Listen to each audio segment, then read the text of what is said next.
Estudiar no estudiaban, pero crear, escribir poesía y beber cerveza sí que lo hacían. Para eso también eran unos expertos. Entonces, en estos círculos literarios en los que se desenvuelven, realmente encuentran su hueco y llega a oídos de, digamos, la principal musa de esa parte del siglo XX, de 1920, la década en concreto, para situar a Roy Campbell e indagar, saber quién es. Con ese empujón y sabiendo que no le gustaba lo que se cocía en la metrópoli, en lo que era el Londres de la época, Roy Campbell decide emprender la aventura sudafricana, volver a sus raíces, a pesar de quedar a la hija que ya tenía, la tía de Francesca, la hija mayor de Campbell, que era Tess, que había nacido en 1922, en noviembre en concreto,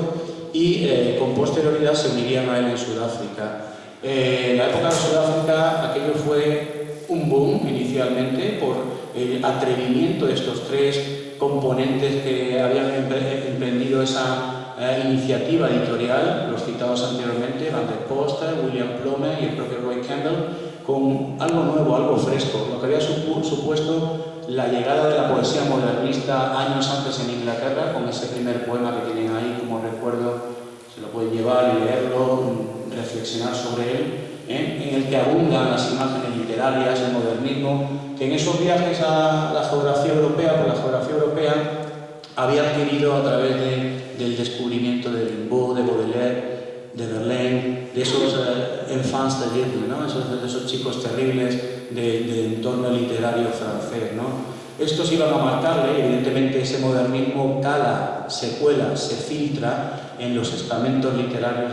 de Inglaterra. A partir de aquí lo traslada, lo intenta llevar a esa Sudáfrica, pero insisto, la jugada sale mal como siempre suele pasar, por temas políticos. Hay una serie de ambiciones, gente que aspira al poder. La influencia de Samuel Campbell, del doctor Campbell en Sudáfrica, había sido bastante meritoria y era realmente notoria por el mero hecho de que atendía sin cobrar a la población racial, a la población de color, ¿no?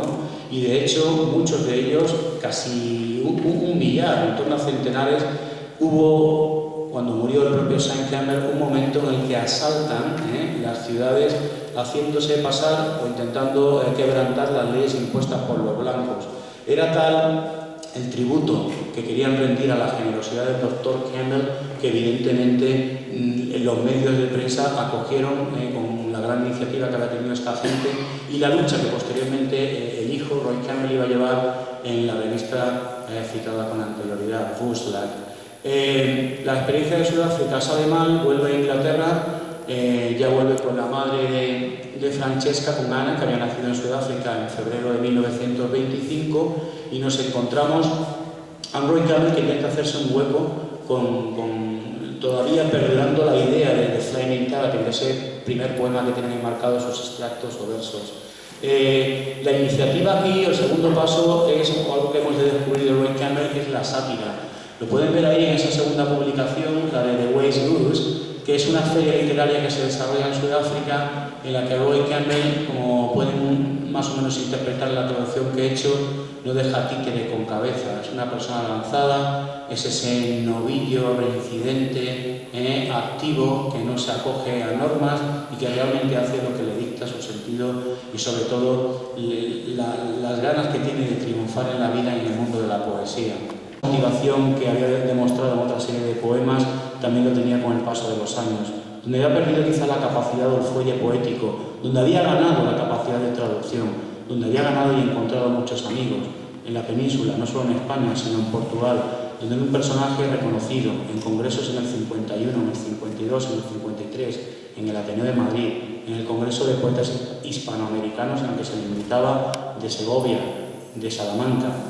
en Córdoba. Todo ese tipo de relaciones me invitan incluso con posterioridad a hacer un par de tours por América, en Canadá y Estados Unidos, con más de 50 y tantas conferencias. Un personaje que pone a los clásicos de la literatura española y portuguesa en el mapa de la literatura y de los currículos de muchas instituciones académicas, no solamente a nivel de secundaria, sino en universidad.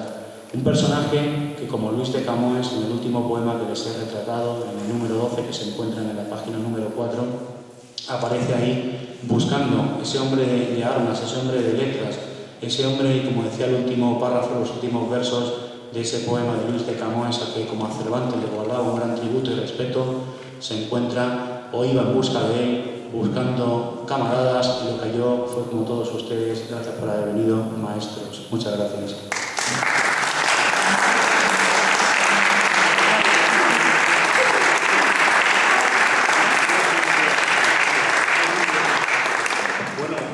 Soberbia intervención del doctor Domínguez. Se me ha olvidado decir al comienzo de mi exposición que aquí tenemos el sombrero que representa la figura de Roy Campbell. O sea, en la mesa con nosotros está nuestro protagonista, como no podía ser de otra manera. Bueno, pues antes de empezar con la segunda conferencia y de un pequeño receso que vamos a hacer, si tienen alguna duda o alguna cuestión que plantear sobre la conferencia de don Emilio, pues están invitados a formular. Adelante, caballero.